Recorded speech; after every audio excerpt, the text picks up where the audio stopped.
Tujuh Salapan Channel.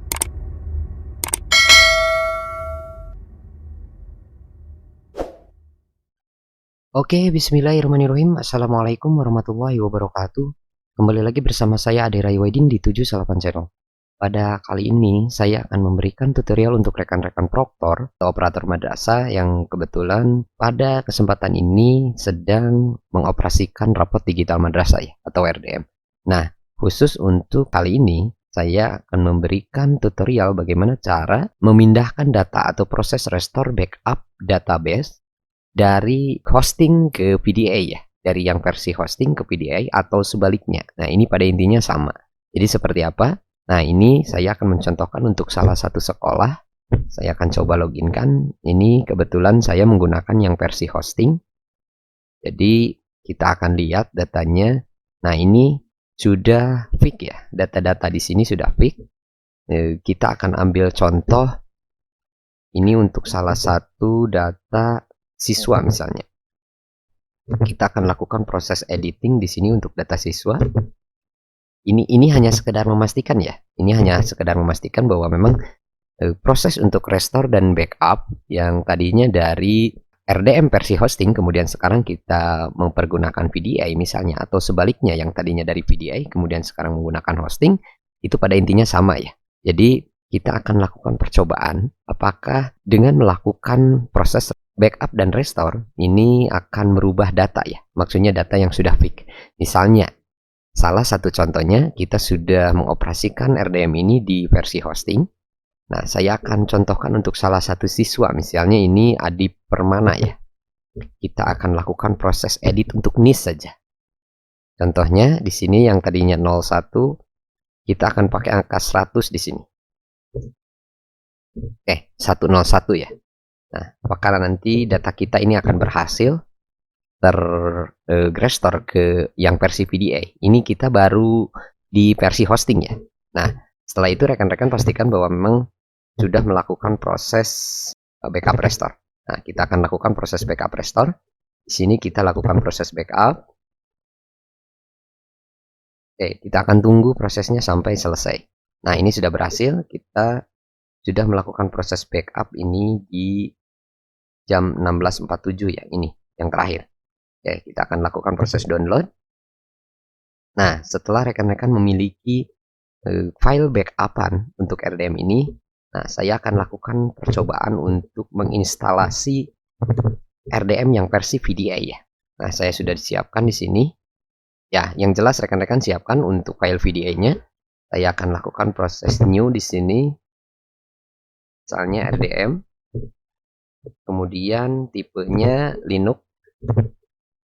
Kemudian versinya Debian 64. Kita lakukan proses next.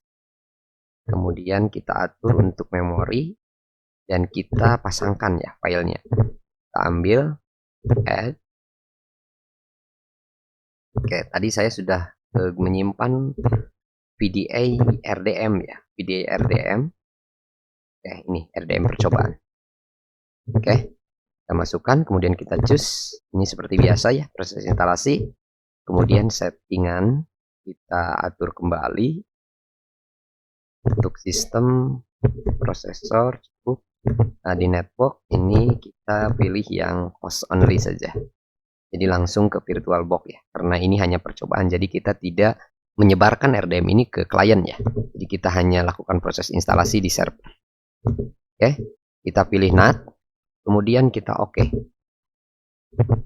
Nah, setelah itu kita jalankan.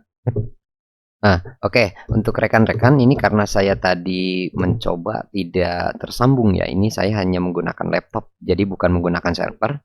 Jadi tadi saya menggunakan yang RDM versi VDA, kemudian yang bisa diakses oleh WiFi ya. Jadi yang bisa diakses oleh WiFi. Jadi di video saya sebelumnya juga ada itu di adapter 2, ya ininya VirtualBox host only, kemudian di adapter 2-nya kita menggunakan port forwarding ya. Nah, seperti ini. Jadi nanti yang dipanggilnya itu adalah alamat IP yang muncul di WiFi di sini ya.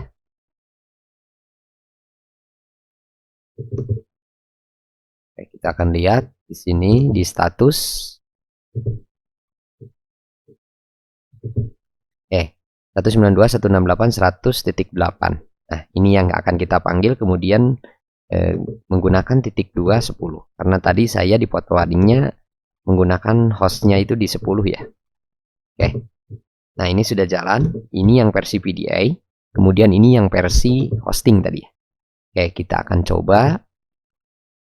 Di sini kita login kan.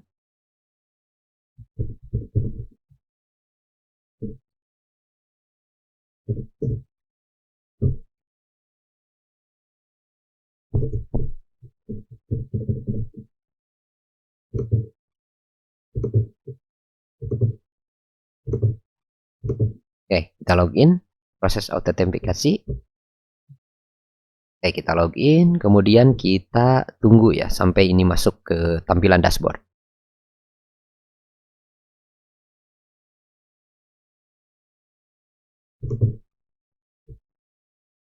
Oke, di sini diminta untuk update RDM ya. Kita akan coba saja lakukan proses update. Nah, ini karena ini data kosong, ini masih 0 ya, guru 0, siswa 0, kelas 0. Dan ini masih data awal ya, berbeda dengan data yang ada di hosting ini. Kalau yang di hosting itu kita sudah fix ya. Ini data yang akan kita gunakan. Nah, ini. Jadi guru 19, siswa 100, kelas 5. Oke, kita akan tunggu di sini sampai proses update-nya ini selesai. Oke, rekan-rekan, kita ini sudah selesai proses update. Kita akan memastikan ya, apakah kita menggunakan restore yang atau kita menggunakan backup yang tadi dari hosting, kemudian kita gunakan di versi PDA, apakah ini akan berhasil ya? Kita akan lihat.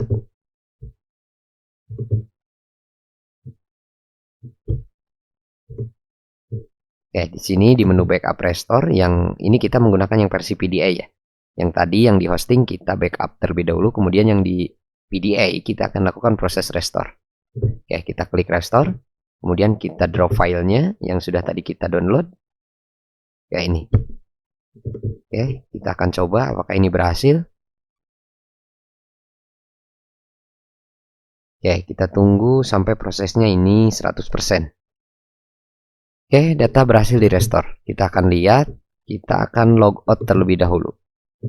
Kita akan logout, kemudian kita nanti akan loginkan kembali.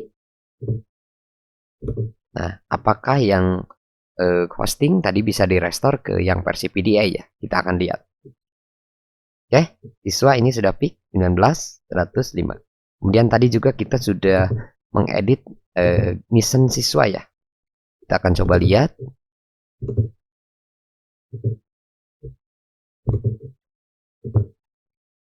Oke, ini siswa, mohon maaf.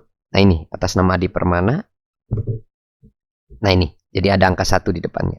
Oke, nah jadi itu rekan-rekan bagaimana cara atau proses melakukan backup restore dari satu server ke server yang lain, atau bahkan dari versi hosting ke versi PDA, atau mungkin rekan-rekan ingin sebaliknya ya, yang dari VDA ke versi hosting itu sama saja. Jadi yang jelas untuk menu restore dan backup ini bisa rekan-rekan gunakan untuk mengamankan data. Jadi silakan datanya di backup terlebih dahulu, kemudian nanti direstorekan ke tujuan yang akan kita gunakan ya. Misalnya kalau yang tadinya VDA kemudian mau digunakan ke hosting, tinggal di backup saja. Dan sebaliknya, yang tadinya hosting misalnya yang mau ke VDA, itu silakan dilakukan proses restore. Ya rekan-rekan, itu mungkin yang bisa saya berikan di kesempatan kali ini. Kurang lebihnya mohon maaf. Bila itu taufiq wal hidayah. Wassalamualaikum warahmatullahi wabarakatuh.